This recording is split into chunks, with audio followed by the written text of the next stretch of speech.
2025년 12월 태국과 캄보디아의 국경 상공에서 한국산 T-50TH 골든이글이 날아올랐습니다. 7월부터 시작된 국경 분쟁이 전면전으로 확대되면서 태국 공군은 F-16 그리펜과 함께 이 훈련기를 실전에 투입했죠. 그런데 국제 언론들이 주목한 건 단순히 한국산 무기의 실전 투입이 아니었습니다. 이건 폭격이 아니라 통제된 제거였다는 평가가 쏟아지기 시작했죠. 태국 공군 제4비행단 401비행대대 소속 T-50TH는 캄보디아 국경지대의 특정 목표물만을 골라 타격했습니다.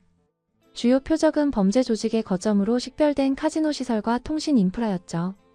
반타센 카지노, 오스마크 카지노, 포이펫 일대의 범죄단지들이 연이어 정밀 타격을 받았습니다. 태국군은 이들 시설이 캄보디아군의 자폭 드론과 BM-21 로켓포 보관 기지로 활용되고 있다고 밝혔죠. 여기서 핵심은 타격 방식이었습니다.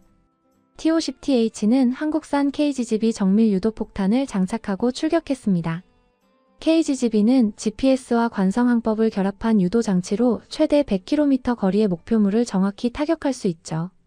기존의 500파운드급 일반 폭탄의 유도 키트를 장착한 이 무기는 가격이 1억 원에 불과합니다. 미국 JDAM의 합리적인 대체제로 평가받는 이유죠. 태국 공군의 한 소식통은 현지 매체와의 인터뷰에서 T-50TH가 놀라울 정도로 정확한 공습을 가했다고 전했습니다. 베테랑 조종사들조차 극찬했다는 평가가 이어졌죠. 실제로 타격 영상을 분석한 군사 전문가들은 목표물 오차가 극도로 최소화됐다고 지적했습니다. 국경지대 범죄단지는 단순한 건물이 아니었습니다. 중국계 범죄 조직이 운영하는 이른바 웬치로 불리는 이곳들은 코로나19 이후 폐업한 카지노를 개조해 만든 거대한 사기 공장이었죠. 보이스피싱, 온라인 도박, 인신매매가 일어나는 현장이었습니다. 캄보디아 전역에 수백 곳이 존재하는 것으로 추정되는 이 범죄 단지들은 높은 콘크리트 벽과 철조망, 무장 경비로 둘러싸여 있었습니다. 태국군이 이들을 타격 대상으로 삼은 건 전략적 판단이었습니다. 국경에서 불과 수백 미터 떨어진 이 시설들이 캄보디아군의 군사 거점으로 활용되고 있다는 정보를 확보했기 때문이죠. 동남아 지역 온라인 사기 조직을 추적하는 전문 단체 사이버 스캔 모니터도 X를 통해 태국군이 국경지대의 보이스피싱 범죄 단지를 집중 타격하고 있다고 전했습니다. 여기서 T-50TH의 정밀 타격 능력이 빛을 발했습니다. 범죄 단지 주변에는 여전히 민간인들이 거주하고 있었죠. 무차별 융단 폭격을 했다면 엄청난 인명피해가 발생했을 겁니다. 하지만 T-50TH는 레이저와 GPS 유도 무장을 활용해 특정 건물만을 골라 타격했습니다. ELM2032 멀티모드 레이더를 장착한 T-50TH는 150km 범위 내에서 지상 매핑이 가능합니다. 움직이는 지상 목표에 대한 추적 능력도 갖추고 있죠. 합성 개구 레이더 영상은 정밀 유도 무장과 결합해 타격 정확도를 극대화시킵니다. 이 모든 시스템이 작동하면서 T-50TH는 민간 밀집 지역을 완벽히 회피할 수 있었습니다. 국제 군사 분석 매체들은 이 작전 방식에 주목하기 시작했습니다. 국제인권단체 관계자는 선택적 타격으로 민간 피해를 최소화한 사례라고 평가했죠. 대규모 융단 폭격이 아닌 외과수술식 제거가 이뤄졌다는 겁니다. 현지 지상군 진입 전 공중에서 정밀하게 위협 요소만을 제거하는 단계가 선행됐던 것이죠. 실제로 태국군의 작전 패턴을 보면 명확합니다.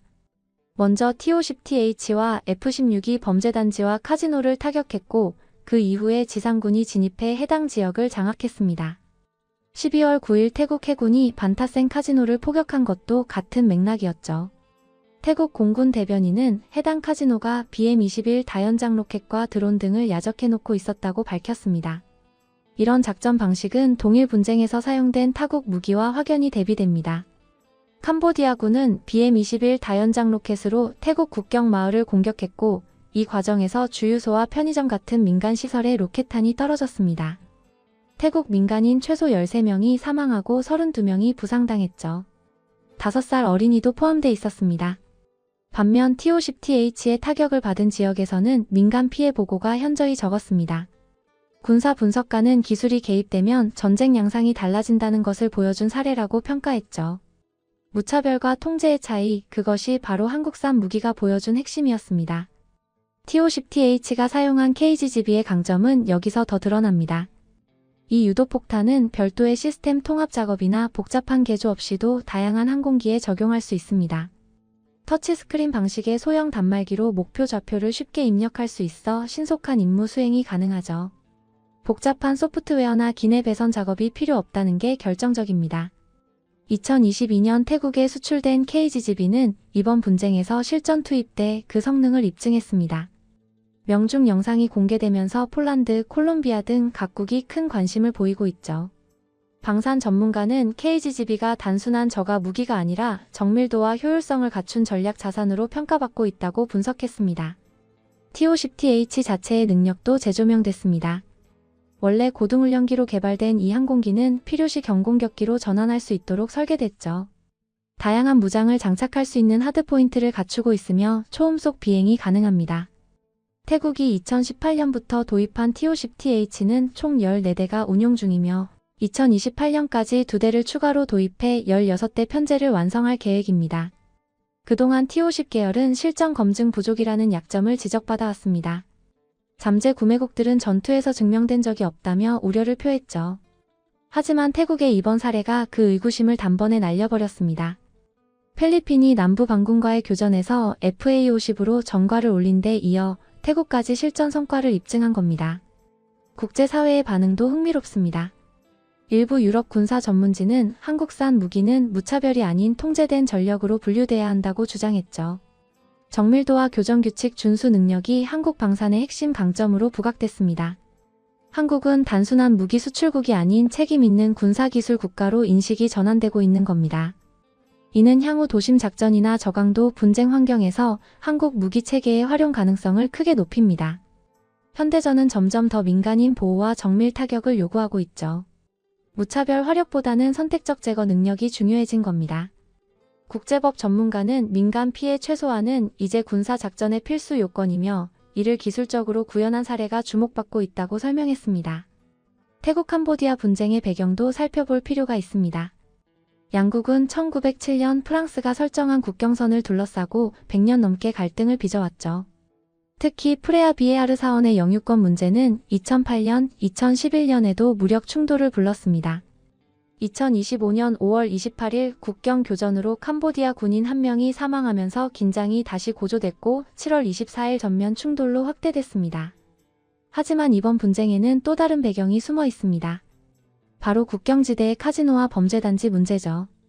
태국 언론은 훈센 캄보디아 상원 의장의 조카가 보이스피싱 사기단에 연루됐다고 보도했습니다. 훈센의 자금줄인 카지노 업계가 태국의 국경 봉쇄로 타격을 받은 것도 분쟁의 한 원인으로 분석되고 있죠.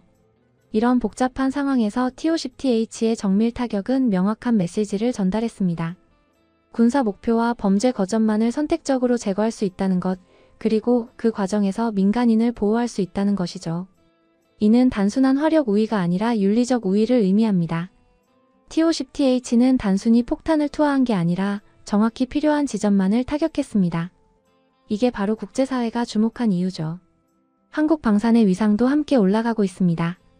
앞으로 한국 방산이 해외 시장에 진출할 때 이번 태국 사례는 강력한 레퍼런스가 될 겁니다. 무기는 파괴하기 위한 것이지만 어떻게 파괴하느냐가 그 무기의 진정한 가치를 결정합니다. 태국 상공의 TO-10TH가 바로 그 진실을 보여준 것입니다.